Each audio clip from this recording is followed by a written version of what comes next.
The Ontario Building and Construction tradeswomen are calling for mandatory anti-discrimination and anti-harassment training across the construction industry. CTV's Madison Marier has that story.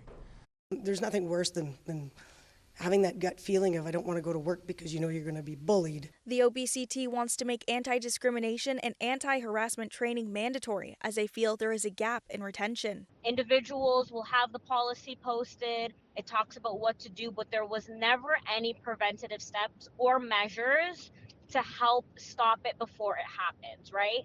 Having a policy just alone is very reactive, and what we're trying to do is be proactive in our industry.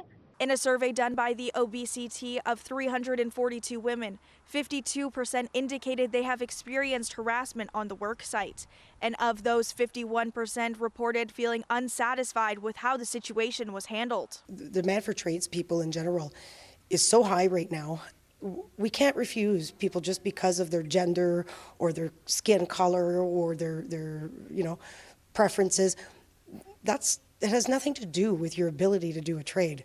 The Occupational Health and Safety Act says companies are required to develop and maintain a written program to implement the policy with respect to workplace harassment. So every organization is required to have a health and safety policy and a violence and harassment policy in their workplace.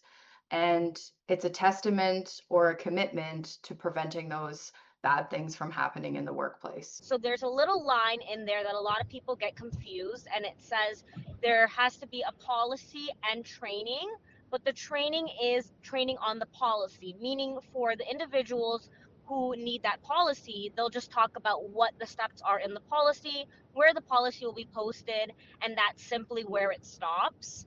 While other provinces have a little section in the legislation where it talks about it's mandatory to have preventative harassment training, not just on the policy. We reached out to the Ministry of Labour, Immigration, Training and Skills Development for a comment, and we did not receive a response by our deadline.